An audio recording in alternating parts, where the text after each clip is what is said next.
Senate targets U.S. investments in China tech via defense bill. 6 congressmen write a letter calling for U.S. Vice President to meet Taiwan's counterpart. Anomalies related to Beijing's important meeting.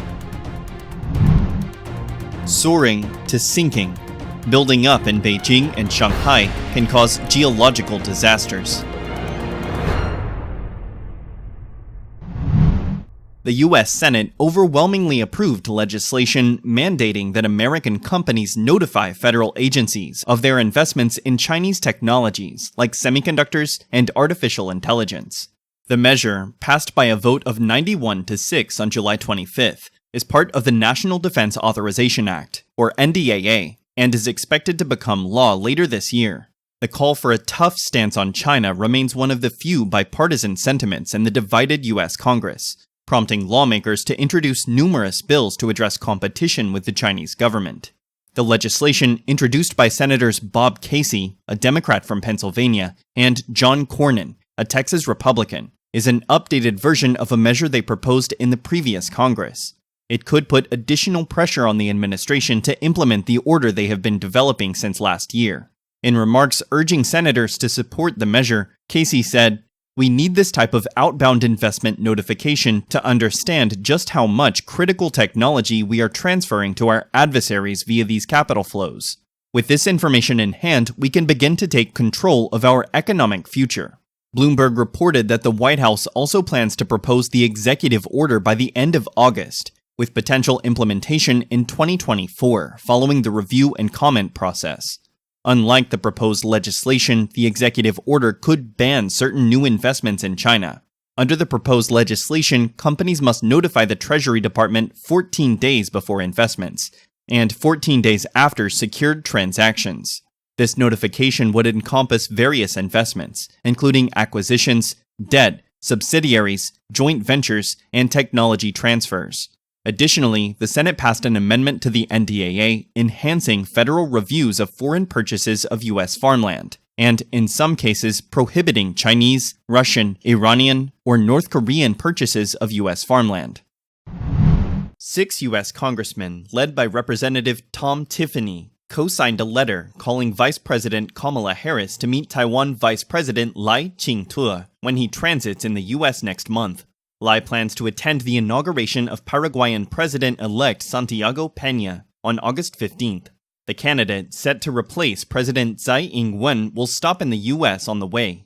The congressman pointed out that, as a senator in 2018, Harris voted in favor of the Taiwan Travel Act, which encourages senior White House officials to visit and meet with Taiwanese counterparts. Taiwan News cited the letter as writing, "In recent months, Chinese authorities have redoubled their reckless efforts to provoke a conflict in the Taiwan Strait and continue to engage in dollar diplomacy as part of a relentless campaign to restrict Taiwan's international space." The congressman said that the meeting between Harris and Lai would emphasize the importance of U.S.-Taiwan friendly relations and convey that Beijing's interference in U.S. foreign policy is unacceptable. They added that a Harris-Lai meeting would also help strengthen Taiwan's relationship with its remaining diplomatic allies and show that the Biden administration will not cower in the face of increasing Chinese belligerence and bullying. In the past, Harris and Lai had a public meeting on January 27, 2022, during the inauguration of Honduran President Xiomara Castro, before Honduras severed diplomatic ties with Taiwan. Amid an ongoing scandal involving the leak of military secrets to the United States, Beijing recently convened a party-building conference for the entire army on July 20th through the 21st. However, notable absences were observed, with Zhang Youxia, vice chairman of the Military Commission, and Li Shangfu, the Minister of Defense, not in attendance. This raised concerns about potential chaos within the Chinese military. The previous party-building meeting of China's Central Military Commission occurred in 2018, with Xi Jinping and all commission members, including the vice presidents of the 2 military commissions, in attendance. However, the recent absence of key figures, such as Zhang Youxia, responsible for political work, has raised questions about the situation.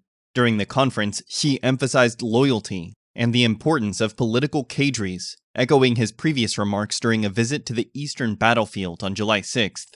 This repeated emphasis on political cadres overseeing military cadres suggests that significant developments might have occurred within the CCP military. Yao Cheng, a former lieutenant colonel in the Chinese Navy, said that, logically speaking, if Xi Jinping had been absent, Zhang Youxia should have been present, but neither Zhang Youxia nor Li Shangfu attended. Yao revealed that the entire Chinese government is conducting a significant security check after the leak of military secrets of the missile service. Last October, the China Aerospace Studies Institute of the U.S. Air Force University published a 255-page report detailing the internal personnel structure of the Chinese Air Force, including information on Chinese missiles and their deployment.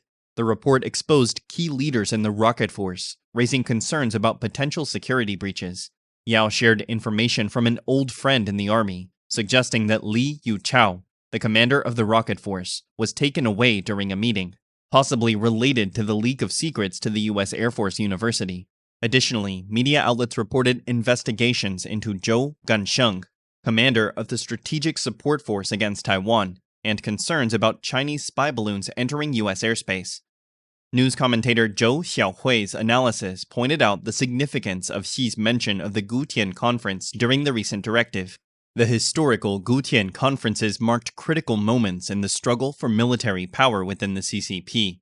At that time, Mao Zedong, former president of the People's Republic of China, took control of the Fourth Red Army from Zhu De, former vice president, through the Gutian Conference. In 2014, Xi held the Gutian Conference again, calling for seriously handling Xiu Zaiho's case and seizing military power from Jiang Zemin's faction. Therefore, Zhou surmised that Xi's reference to this event might signify concern over potential instability in military capability, leading to a need for rectification.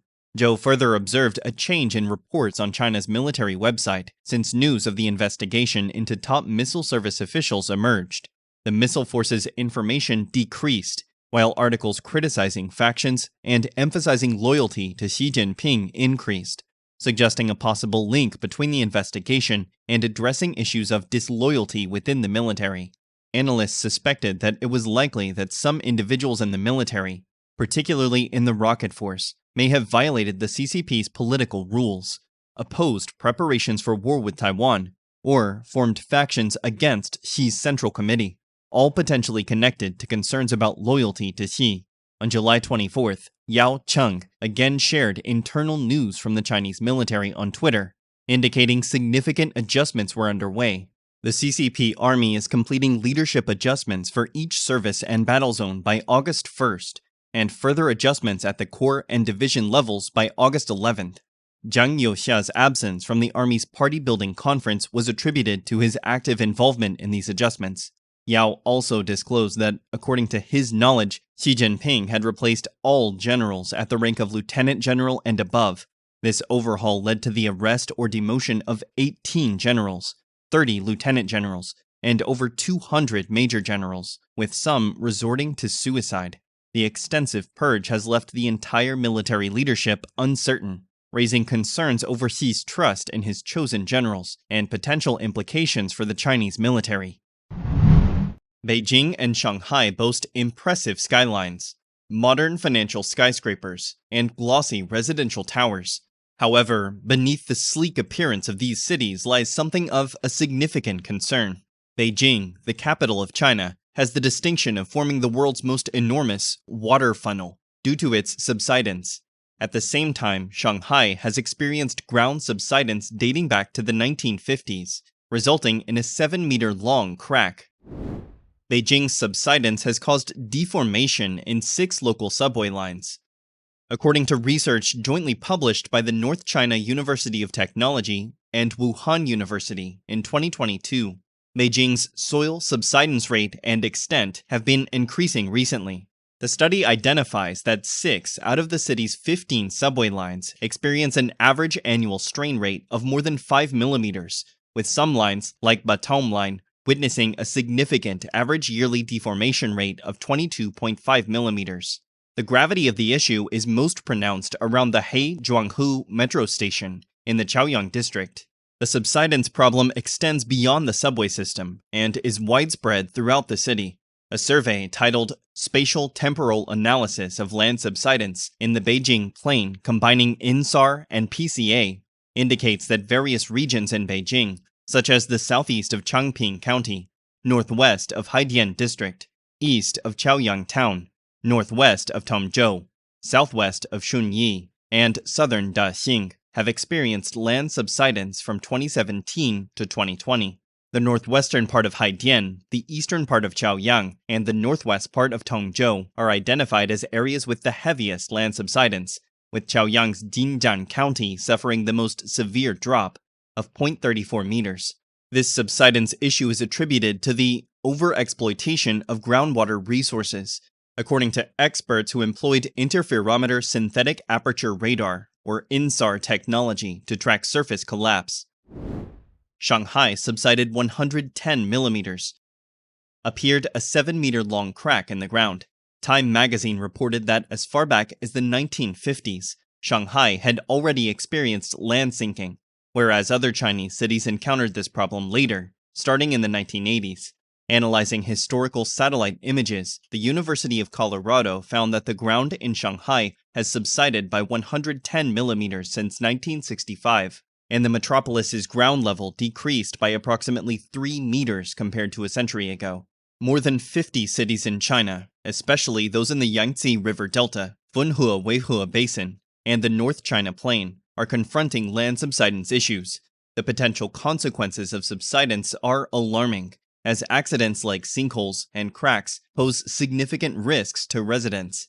For example, in May 2012, a young woman accidentally fell into a 6-meter-deep pit while walking on the sidewalk in Xi'an City, Shanxi Province. Unfortunately, in April 2012, a woman died after suddenly falling into a hole filled with boiling water on a sidewalk in Beijing. In February 2012, CCTV reported a 10-meter-long crack in the basement entrance of the Shanghai Financial Center. In this regard, Shanghai Tower Construction Company replied that the gap in the ground was controllable and safe, but Time magazine argues that this claim is only partially correct. In addition, Jimmy Jiao, professor of geosciences at the University of Hong Kong, also points out that usually groundwater depletion is the key factor, but in Shanghai, urban development is also an important factor, because construction density is very high, and most of the high-rise buildings are located in soft ground areas. He described tall buildings on the ground like a weight on a spring. The State Council of China launched the China Land Subsidence Prevention Project to prevent this subsidence. In addition, in 2015, Beijing also launched the project Bringing Water South to Beijing to reduce groundwater exploitation. However, this can only alleviate the subsidence in Beijing to a small extent. Liu Wenjun, a professor at the School of Environment, Tsinghua University, once said, "The deeper groundwater cannot be replenished.